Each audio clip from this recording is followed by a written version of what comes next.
प्रधानमंत्री नरेंद्र मोदी शुक्रवार को बहुप्रतीक्षित Atal Setu Mumbai trans harbour link का उद्घाटन करेंगे। वो करीब 17,840 करोड़ रुपए की लागत से बने अटल बिहारी वाजपेयी सेवरी न्यावा शेवा अटल सेतु का उद्घाटन करेंगे।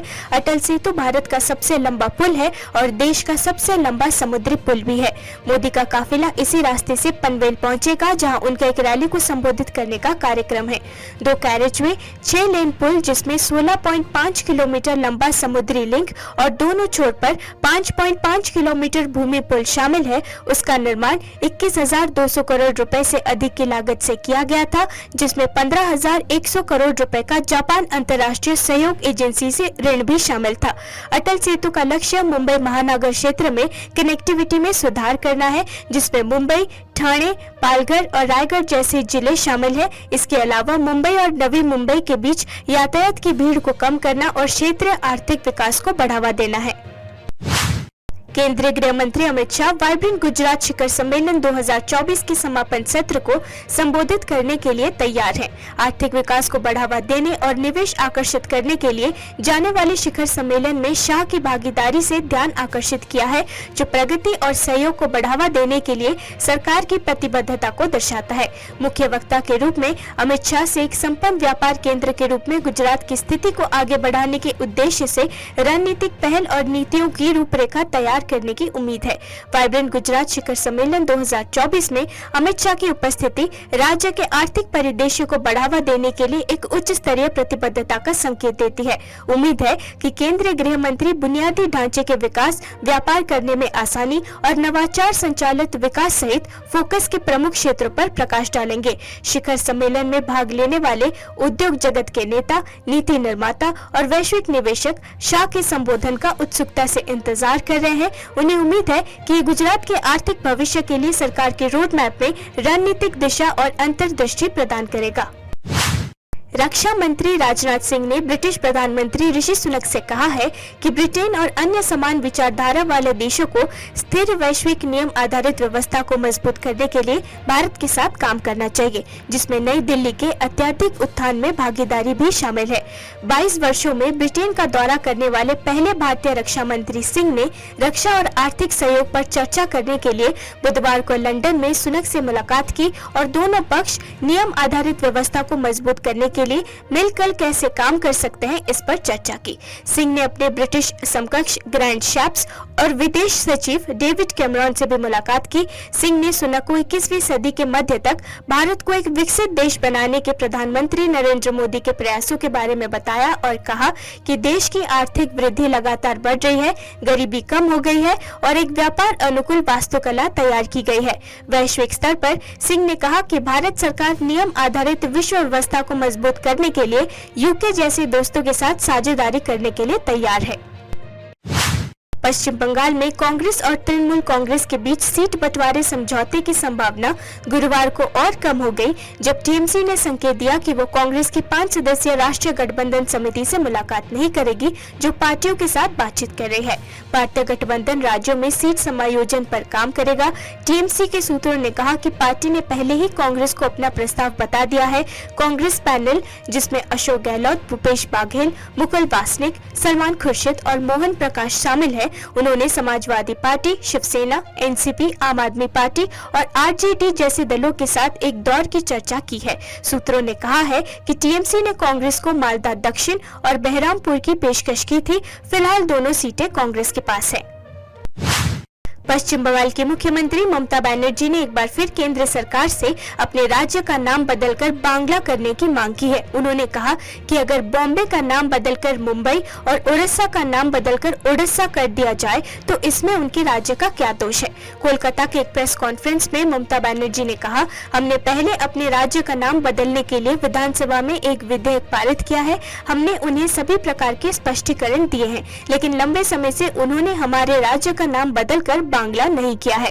मुख्यमंत्री ने सवाल किया, जब बॉम्बे और उड़ीसा का नाम बदला जा सकता है तो पश्चिम बंगाल का क्यों नहीं? अगर राज्य का नाम बदलकर बांग्ला कर दिया जाए तो वर्णानुक्रम में पश्चिम बंगाल से काफी पहले आता है। तो राज्य को होने वाले फायदों पर प्रकाश डालते हुए ममता बनर्जी ने कहा कि इससे राज्य के बच्चों को प्रतियोगिताओं में जाने पर मदद मिलेगी। भारतीय सेना ने उत्तरी कश्मीर के कुपवारा जिले के युवाओं तक पहुंचने के लिए रेडियो चिनार 89.6 एफएम की शुरुआत की। ये स्टेशन कुपवारा स्थित एक सामुदायिक रेडियो के रूप में आवाज एक खलाक टैगलाइन के साथ संचालित होता है। रेडियो चिनार का प्राथमिक लक्ष्य स्थानीय युवाओं से सीधा संवाद स्थापित करना और सरकारी योजनाओं और कार्यक्रमों के बारे में जागरूकता बढ़ाना है। इस पहल को स्थानीय गायकों, खेल खिलाड़ियों और निवासियों से प्रशंसा मिली है, जिन्होंने स्थानीय प्रतिभा को उजागर करने और पोषित करने में ऐसे प्रयासों के सकारात्मक प्रभाव को पहचाना है। इसलिए एक चैलेंजिंग एस्पेक्ट है। फॉर एग्जांपल यहाँ पे रेडियो का जो रेशियो है बहुत कम हुआ है कि जो सुनने वाले थे, बट हम चाहते हैं कि एक तो हम ऑर्थोडॉक्स मेथड तो इस्तेमाल कर ही रहे हैं कि फ्रीक्वेंसी के ज़रिए से लोगों तक पहुँचाएंगे या कुछ स्पेसिफिक टॉपिक्स के ज़रिए से लोगों तक हम पहुँचे, उनको इंगेज करें, या फॉर एग्जांपल यूथ है, फार्मर्स है, या बाकी आवाम में जो भी हमारे हिस्सेदार होंगे सोसाइटी के, उनके मसाइल एडमिनिस्ट्रेशन तक पहुंचाना। But at the same time हम इस प्लेटफॉर्म को खाली महदूद नहीं रखते हैं रेडियो फ्रिक्वेंसी के तक ही, हम इसको सोशल मीडिया के ज़रिए से भी लोगों तक पहुंचाते हैं। उन सोशल मीडिया के ज़रिए इंगेज करना चाहते हैं लोगों को, उनको visual as well as text के ज़रिए से लोगों तक इंफॉर्मेशन को फैलाना चाहते हैं। And this platform will be very significant development when it comes to multimedia। तो उसके ज़रिए से हम अच्छे तरह से लोगों की बात भी एडमिनिस्ट्रेशन तक पहुंचा सकते हैं, और एडमिनिस्ट्रेशन की जो स्कीम्स होंगे वो लोगों तक आसानी तरीके से सिंप्लीफाई करके लोगों तक पहुंचाएंगे। महामंडलेश्वर स्वामी अखिलेश्वरानंद गिरी ने गुरुवार को एएनआई से बात करते हुए राम मंदिर के निमंत्रण को अस्वीकार करने के लिए कांग्रेस पर राक्षस जैसा चरित्र होने का आरोप लगाया। उन्होंने कहा, उन्होंने अपने चरित्र के अनुरूप अपना परिचय दिया है। हमने उन दोनों को आमंत्रित किया है जो पक्ष में है और जो विपक्ष में है। भगवान राम सबके हैं। राक्षस जैसे चरित्र वाले जो लोग भगवान राम की पहचान को चुनौती दे रहे हैं, वो अपने ही पैर पर कुल्हाड़ी मार रहे हैं। कांग्रेस द्वारा राम मंदिर के निमंत्रण को अस्वीकार करने पर प्रतिक्रिया व्यक्त करते हुए भारतीय जनता पार्टी के नेता और केंद्रीय मंत्री मीनाक्षी लेखी ने कांग्रेस पर कटाक्ष किया और कहा, जिन लोगों को भगवान राम में विश्वास नहीं है या जिनके लिए भगवान राम काल्पनिक है, उन लोगों को दूर ही रहना चाहिए। केंद्रीय मंत्री ने कहा, अगर कांग्रेस दूर रहना चाहते हैं तो इसमें कोई आश्चर्य की बात नहीं है। जब वो चुनाव के समय मंदिर जाएंगे तो जनता इसे याद रखेगी। अपने स्वभाव के अनुरूप ही उन्होंने अपना परिचय दिया है, क्योंकि स्वतंत्रता प्राप्ति के बाद से आप कुछ राजनीतिक दल कह रहे हैं, मैं उनका नाम ले लेता हूं क्योंकि वो स्पष्ट हो चुके हैं। तो कांग्रेस पार्टी के लोगों ने ही मना किया कि हम नहीं जाएंगे, पर उनके घटकों ने व्यक्तिगत आस्था व्यक्त की है राम जी के प्रति और बोले राम जी तो सबके हैं, इसलिए हम जाएंगे। उनकी पार्टी में कितना उनका अनुशासन है इसका भी उन्हें आत्मावलोकन करना चाहिए। आधे लोग तो जा रहे हैं राम जी के दर्शन करने के लिए, और जो मुख्य लोग हैं वो राजनीतिक चश्मा लगा करके इस आयोजन को भी राजनीतिक रंग देने का प्रयास कर रहे हैं। जिन लोगों ने हमें साथ दिया है राम जन्मभूमि आंदोलन के समय, उनको तो ये स्वाभाविक अधिकार है कि वो उस आयोजन को अपने हाथ में लेकर के उसको संपन्न कराएं। और साथ साथ हमने देश के राम तो सबके हैं ऐसा हम भी मानते हैं, और इसलिए हमने सबको बिना किसी भेदभाव के, जो राम जी का विरोध कर रहे थे उनको भी, और जो राम जी के लिए अनुरोध कर रहे थे उनको भी, विरोधी अनुरोधी सबको हमने आमंत्रित किया। लेकिन उन्होंने तो अपनी इच्छा जाहिर करके अपने पैरों पर ही कुल्हाड़ी मार ली है। अब उनका राजनीतिक हश्र क्या होगा राम जी जाने, लेकिन राम जी के भक्त भी तो कुछ जानते हैं, इसलिए हमको उनके बारे में ज्यादा कुछ कहने की आवश्यकता नहीं है। राम जी तो सभी के हैं, सब मानते हैं उनको, क्योंकि वो दोनों के अधिष्ठान है ना। जब शिशुपाल का वध हुआ तो शिशुपाल के शरीर से निकलने वाला तेज भगवान श्री कृष्ण में ही समाहित हो गया। ये दृश्य भागवत का है। तो लोगों ने पूछा कि प्रभु ये क्या हुआ, आपने इसको मारा और इसका तेज आपके शरीर में। तो बोले मूर्खो, तुम इस बात को नहीं समझते कि दैत्य और देवता ये दोनों का ही तो अधिष्ठान में हूँ। इसलिए आज जो दैत्य वृत्ति से लोग राम जी को ललकार रहे हैं या राम के अस्तित्व को नकार रहे हैं, और जो देव वृत्ति से राम जी के मंदिर निर्माण का सृजन कर रहे हैं, दोनों तो राम के ही हैं। इसलिए निमंत्रण देने वालों ने दोनों को दिया है। लेकिन दैत्य प्रकृति के लोग अपने ही स्वभाव का परिचय दे रहे हैं, तो उसमें आश्चर्य करने की कोई बात नहीं। अपने पैरों पे ही कुल्हाड़ी चला रहे हैं वो लोग। अपने 4 साल के बच्चे की कथित तौर पर हत्या करने की आरोपी बेंगलुरु स्थित स्टार्टअप की सीईओ सूचना सेठ जांच में सहयोग नहीं कर रही है, गोवा के डीजीपी जसपाल सिंह ने गुरुवार को एएनआई से बात करते हुए बताया। डीजीपी ने बताया कि ये जांच के शुरुआती दिन है। अभी तक जांचकर्ताओं ने हमें यही बताया है कि आरोपी जांच में सहयोग नहीं कर रहा है। हम मिले सबूतों से आरोपियों का सामना करेंगे। इंडिया टुडे ने गुरुवार को बताया कि बेंगलुरु की सीईओ सूचना सेठ, जिन्होंने कथित तौर पर अपने 4 साल की बेटी की हत्या कर दी थी, उन्होंने अपने दोस्तों और परिवार के सदस्यों को बताया था कि उनका बेटा उनसे अलग हो चुके पति जैसा दिखता था और हमेशा उन्हें उनके परेशान रिश्ते की याद दिलाता था।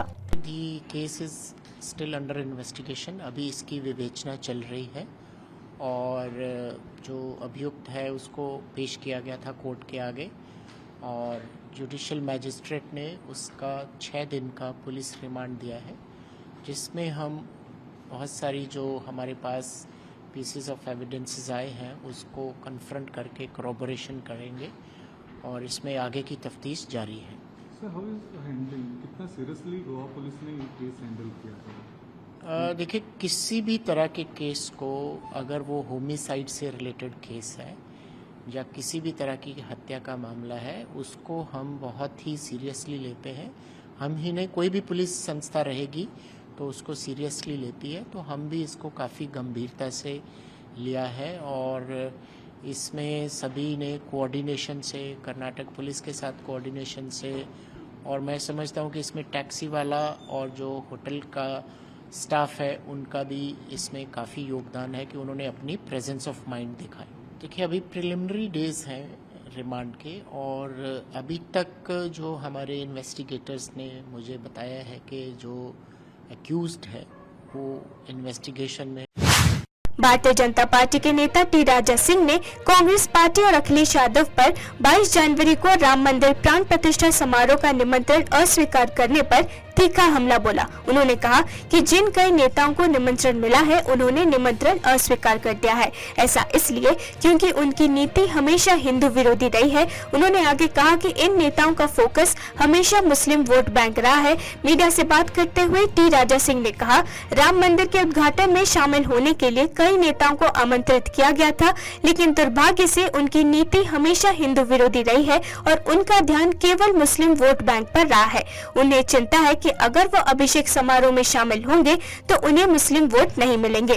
चाहे वो सोनिया हो या मल्लिका अर्जुन जी हो या अखिलेश जो एक्स मुख्यमंत्री वो हो, बहुत सारे लोगों को इनविटेशन दिया गया था कि आप लोग भी इस भव्य राम मंदिर उद्घाटन में आप लोग को सम्मिलित होना है।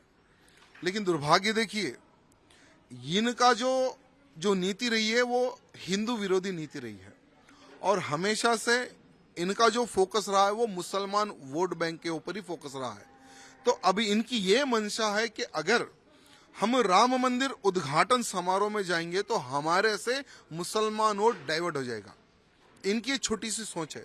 लेकिन आज देखिए आप, अयोध्या का मुसलमान भी सम्मिलित हो रहा है, जिन्होंने कई वर्षों से बाबरी मस्जिद को लेकर कोर्ट में केस फाइल किया था कि अयोध्या में राम मंदिर नहीं बनना है, वो भी मुसलमान आज राम मंदिर उद्घाटन में हम भी जाएंगे इस प्रकार के स्टेटमेंट दे रहा है। प्रधानमंत्री जी जब जाते हैं अयोध्या तो उनके स्वागत के लिए मुसलमान खड़ा होता है। तो आज इन कांग्रेसियों को ये सोचने समझने की आवश्यकता है कि आज का जो मुसलमान है वो भारतीय जनता पार्टी के साथ है। केंद्रीय स्वास्थ्य मंत्रालय ने गुरुवार को कहा कि भारत में एक दिन में 514 कोविड-19 मामलों की वृद्धि और 24 घंटे की अवधि में 3 मौतें दर्ज की गई। सुबह 8 बजे अपडेट किए गए आंकड़ों के अनुसार सक्रिय केस लोड में गिरावट का रुख जारी रहा। पिछले दिन की संख्या 3,422 से बढ़कर 3,643 हो गई। मंत्रालय ने कहा कि रिपोर्ट की गई 3 मौतों में से 2 महाराष्ट्र से और 1 कर्नाटका से थी, जिससे कुल मरने वालों की संख्या 5,33,409 हो गई। मंत्रालय के आंकड़ों के अनुसार पिछले 24 घंटों में 732 लोग कोविड-19 से ठीक हुए, जिससे ठीक होने वालों की कुल संख्या 4.44 करोड़ हो गई। स्वास्थ्य मंत्रालय ने कहा कि राष्ट्रीय रिकवरी दर 98.81% है, जबकि मृत्यु दर 1.18% आंकी गई है।